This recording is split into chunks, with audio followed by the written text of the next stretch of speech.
नमस्कार दोस्तों, स्वागत है हमारे चैनल RS मोटिवेशनल में। हमारे चैनल पर मोटिवेशनल और प्रेरणादायक कहानियों की वीडियो बनाई जाती हैं।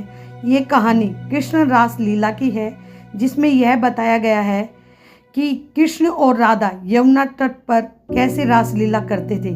कृष्ण रास लीला को आगे सुनने के लिए हमारे चैनल को सब्सक्राइब करें और कमेंट में ज़रूर बताना कि आपको कृष्ण रास लीला से क्या समझा। कृष्ण रास लीला में आगे बढ़ते हैं।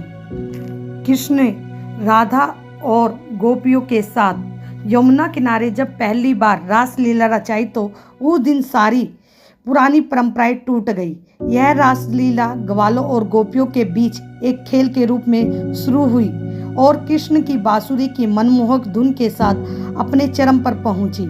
कृष्ण 7 साल के थे और राधा 12 की।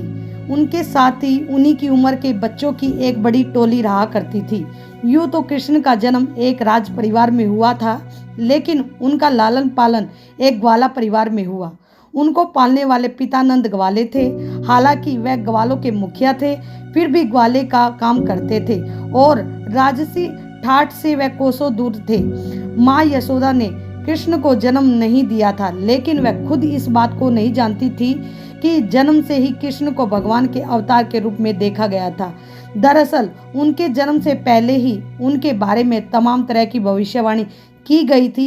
कुछ योगी, खासतौर पर प्राचीन काल के महान ऋषि कृष्ण द्वापर में, जो आगे चलकर व्यास मुनि के नाम से जाने गए, एक अनूठे बच्चे की खोज में थे जिसका जन्म एक खास दिन को होना था।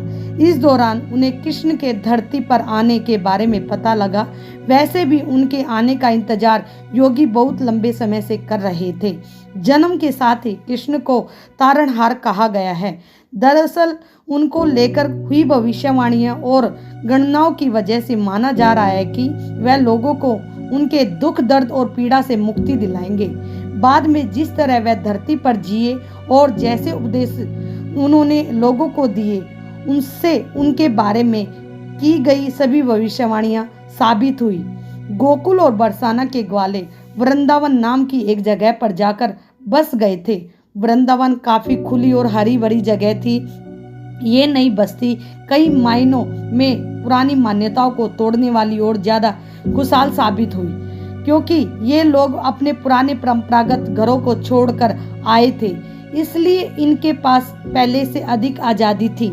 यह नई जगह ज़्यादा समर्थ और खूबसूरत थी। खासतौर पर युवाओं और बच्चों को तो यहाँ इतनी आज़ादी मिली जिससे उन्होंने पहले महसूस ही नहीं किया। यहाँ चीज़ें वाकई काफ़ी अलग थी। आखिर इस समुदाय में लोगों के पास समृद्धि थी और खुलकर जीने का एक नया एहसास था। इनके बच्चे भी शामिल थे। इन बच्चों के समूह में राधे थोड़ी बड़ी थी। वह सभी किसी दायरे में बंद कर नहीं रही और उसे समाज में एक अलग ही आज़ादी मिली, ऐसी आज़ादी जिनके बारे में दूसरी लड़कियां सोच भी नहीं सकती थी। राधे लड़कियों का नेतृत्व करती थी और जबकि कृष्ण लड़कों का, और फिर इन दोनों की अगुवाई में हर्ष और उल्लास से भरे मिलाप होते थे। कृष्ण 7 साल के थे और राधा 12 वर्ष की। उनके साथ उन्हीं की उम्र के बच्चे भी एक टोला बनाकर रहा करते थे। वृंदावन में होली का त्योहार आया। इस त्योहार में, इस रंगीन माहौल में जब हर चीज अपने चरम पर थी, पूर्णिमा की एक विशेष शाम को लड़के और लड़कियों की एक टोली यमुना नदी के किनारे इकट्ठी हुई। नई जगह के इस माहौल की वजह से कई परंपराएं टूट गई और पहली बार ये छोटे लड़के व लड़कियां नहाने के लिए नदी पर एक साथ पहुंचे। पहले तो इन टोलियों ने खेलना शुरू किया, इसके बाद उनका एक दूसरे पर पानी उछालने और बालू व मिट्टी फेंकने का खेल शुरू हुआ। इस बीच में वे एक दूसरे को देखकर चिढ़ाते थे और बीच बीच में गालियां देने का दौर भी चलता था। थोड़ी देर बाद जब इस खेल का जोश बढ़ता गया तो बच्चों ने मिलकर नाचना शुरू किया और फिर हर्ष व उल्लास से अपने जुनून में वो नाचते गए और गाते गए। लेकिन कुछ देर बाद थकान होने पर वह धीरे धीरे करके एक एक करके गिरने लगे। जब कृष्ण ने इन साथियों को इस तरह थककर गिरते देखा तो उन्होंने अपने कमरबंद से बांसुरी निकाली और मंत्रमुग्ध करने वाली एक धुन बजानी शुरू कर दी।